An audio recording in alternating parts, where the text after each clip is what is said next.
O que Jesus disse sobre a luxúria que muitas pessoas não conhecem. Mateus 5, versos 27 e 28. Vocês ouviram o que foi dito: não cometerás adultério. Mas eu vos digo que todo aquele que olhar para uma mulher com desejo impuro no coração, já cometeu adultério com ela em seu coração. Vocês ouviram o que foi dito aos antigos. Agora, Jesus aborda os ensinamentos que eles haviam recebido anteriormente sobre a lei do adultério. Naturalmente, os instrutores da época ensinavam aos seus alunos que o ato de adultério em si era imoral. No entanto, a legislação era aplicada apenas às ações das pessoas e não às suas intenções. O adultério era categoricamente proibido pela lei mosaica. Êxodo 20, verso 14. Não cometerás adultério. Deuteronômio 5, verso 18. Não cometerás adultério. Alguém poderia se considerar virtuoso por nunca ter desobedecido a esse mandamento, mas ao mesmo tempo ter os olhos cheios de adultério. Eles têm olhos cheios de adultério, buscando constantemente o pecado, seduzindo e levando almas instáveis. Com corações treinados na ganância, eles são filhos de uma maldição. 2 Pedro 2, verso 14. Mesmo enquanto alguém apresenta uma boa aparência, é possível que seus pensamentos estejam continuamente divagando para territórios sombrios. Portanto, Jesus instruiu seus discípulos que não era suficiente abster-se apenas do ato em si, também era necessário ser puro por dentro. A lei proibia o ato de adultério, Jesus proíbe o desejo. Aquele que olhar para uma mulher com desejo impuro já cometeu adultério com ela em seu coração. E Stanley Jones captou a importância deste versículo quando escreveu: se você pensa ou age em adultério, você não satisfaz a urgência sexual, você coloca óleo em um fogo para apagá-lo. O pecado começa na mente, e se continuarmos a alimentar esse pensamento pecaminoso, eventualmente agiremos conforme ele. Nos deparamos com o provérbio que afirma: aquele que olha para uma mulher com desejo já cometeu adultério com ela em seu coração. Jesus acrescenta que é possível cometer adultério ou assassinato em nossos corações ou mentes, e que isso também é uma forma de pecado proibida pelo mandamento contra o adultério. Jesus rastreou as raízes do desejo sexual até os olhos quando disse coisas como: aquele que olha para uma mulher. Isso é verdade de acordo com a declaração bíblica e a experiência de vida. Jó 31, verso 1. Fiz uma aliança, um acordo com os meus olhos, como então poderia eu olhar com luxúria para uma virgem? Quando alguém parecia ter pena de um homem de um olho, ele lhe dizia que tinha perdido um de seus inimigos, um ladrão astuto que teria roubado o seu coração. Algumas pessoas apenas se abstêm de cometer adultério porque têm vergonha da possibilidade de serem descobertas, mas no fundo o fazem diariamente. É louvável que eles se abstenham de envolver-se no ato explicitamente sexual do adultério. No entanto, o fato de que suas mentes estão ocupadas com tais pensamentos é extremamente problemático. Este princípio se aplica a muito mais do que homens olhando para mulheres. Aplica-se a praticamente qualquer coisa que possamos cobiçar com os olhos ou a mente. Estas são as palavras mais incisivas sobre impureza que já foram proferidas. Adultério no coração. Porque Jesus considera o adultério no coração como um pecado, podemos deduzir que o que pensamos e permitimos que nossos corações descansem resulta das escolhas que fazemos. Podemos não ser capazes de controlar pensamentos ou sentimentos passageiros, mas certamente decidimos onde nosso coração e mente descansarão. Um comentarista bíblico popular disse: a imaginação é um dom dado por Deus, mas se for alimentada com sujeira pelos olhos, será suja. Todo pecado, principalmente o pecado sexual, começa com a imaginação.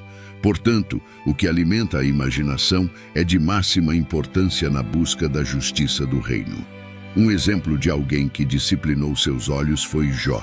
O livro de Jó é notável de muitas maneiras, mas uma de suas qualidades mais cativantes é que ilustra como um homem pode ser muito humano e extremamente celestial ao mesmo tempo. Jó 31, verso 1. Fiz uma aliança com os meus olhos para não olhar com desejo por uma jovem. Também é importante distinguir entre a tentação para o pecado e o próprio pecado.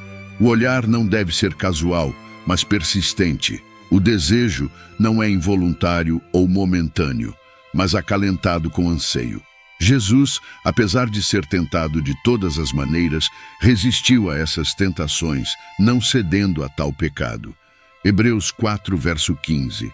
Por que não temos um sumo sacerdote que não pode simpatizar e entender nossas fraquezas e tentações, mas aquele que foi tentado, sabendo exatamente como é sentir-se humano em todos os aspectos como nós, ainda sem cometer nenhum pecado? Ele conseguia ver as mulheres como algo mais do que meros objetos para sua satisfação sexual. Ele foi tentado em todos os pontos como nós, mas o desejo foi expulso pelo poderoso poder de um amor puro, para o qual cada mulher era uma filha, uma irmã ou uma prometida, um objeto sagrado de terno respeito. Como nos comportamos na luta contra o pecado? Se o teu olho direito te faz pecar, arranca-o e lança-o fora de ti. Pois te é melhor que se perca um dos teus membros do que seja todo o teu corpo lançado no inferno. E se a tua mão direita te faz pecar, corta-a e lança-a fora de ti, pois te é melhor que se perca um dos teus membros do que seja todo o teu corpo lançado no inferno. Se o teu olho direito te faz pecar, arranca-o. Aqui, Jesus usa uma figura de linguagem e não fala literalmente. A mutilação não servirá ao propósito, pode prevenir o ato exterior, mas não extinguirá o desejo. Conforme o que lemos, seria melhor para ti se apenas um dos teus membros perecesse do que todo o teu corpo ser lançado no inferno. Jesus não fez mais do que enfatizar a ideia de que para ser obediente é preciso estar disposto a sacrificar. Se permitirmos que o pecado controle uma parte de nossas vidas, precisamos ser capazes de justificar por que seria melhor que essa parte de nossas vidas morresse do que todo o nosso ser fosse julgado culpado. Isso é algo que a maioria das pessoas hesita em fazer e, como resultado, elas continuam a viver suas vidas afundadas no pecado ou nunca chegam a conhecer Jesus, nunca vão além de um vago desejo de serem melhores. A salvação de nossas almas é preferível a todas as coisas, sejam elas tão queridas e preciosas para nós, e se a discrição ordinária dos homens lhes ensina para a preservação de seus corpos a cortar um membro específico que necessariamente poria em perigo todo o corpo, muito mais lhes ensina a se desfazerem de qualquer coisa que prejudicaria a salvação de suas almas. Não é de surpreender que Paulo exorte os crentes a fugirem da imoralidade sexual. 1 Coríntios 6, verso 18. Fujam da imoralidade sexual em qualquer forma, seja pensamento ou comportamento, seja visual ou escrito. Todo o pecado que um homem comete é fora do corpo, mas o que pratica imoralidade sexual peca contra o próprio corpo. Efésios 5, verso 3.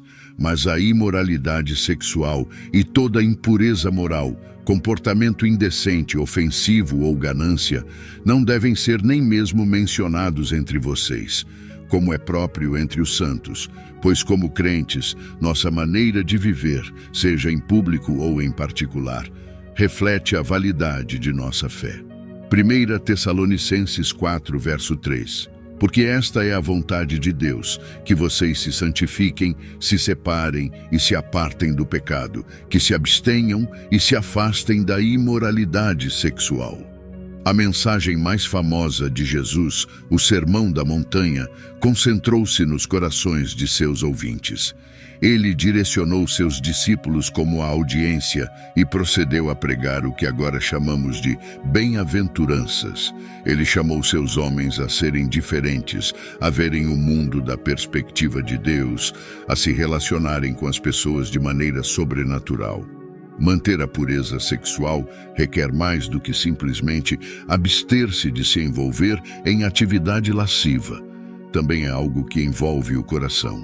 Não cometa adultério era outro dos 10 mandamentos que muitos judeus provavelmente assumiam que poderiam marcar em uma lista de pecados evitados com sucesso.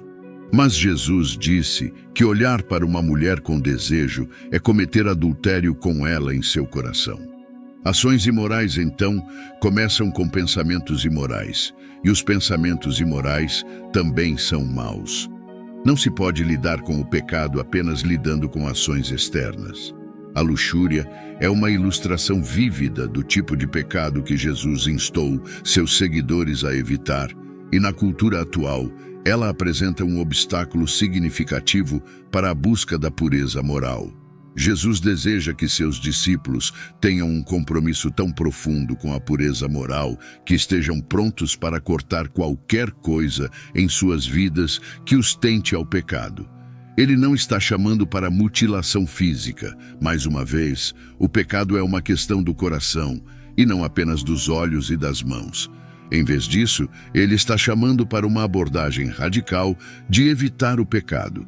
Em conclusão, as palavras de Jesus sobre a pureza sexual e a fuga da imoralidade ressoam como um chamado profundo à transformação interior.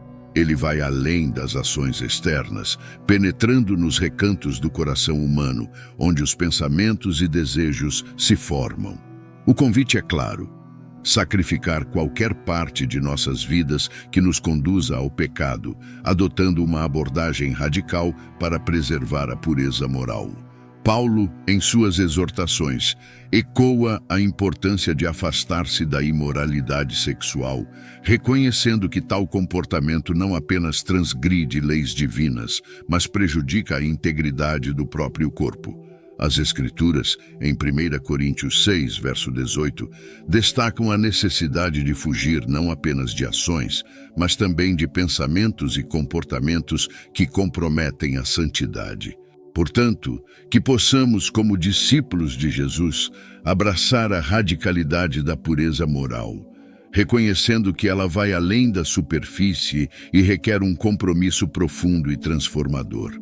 Que nossas vidas, tanto em público quanto em particular, sejam um testemunho vívido da fé que professamos, superando a tentação da imoralidade para refletir a luz do Evangelho em um mundo necessitado. E hoje, se você deseja se reconciliar com nosso Salvador Jesus Cristo por ter se afastado dos caminhos, ou quer iniciar uma nova jornada rumo à salvação eterna, comente aqui embaixo: "Eu te aceito, Senhor Jesus, como meu único e suficiente Senhor e Salvador da minha vida." Até a próxima.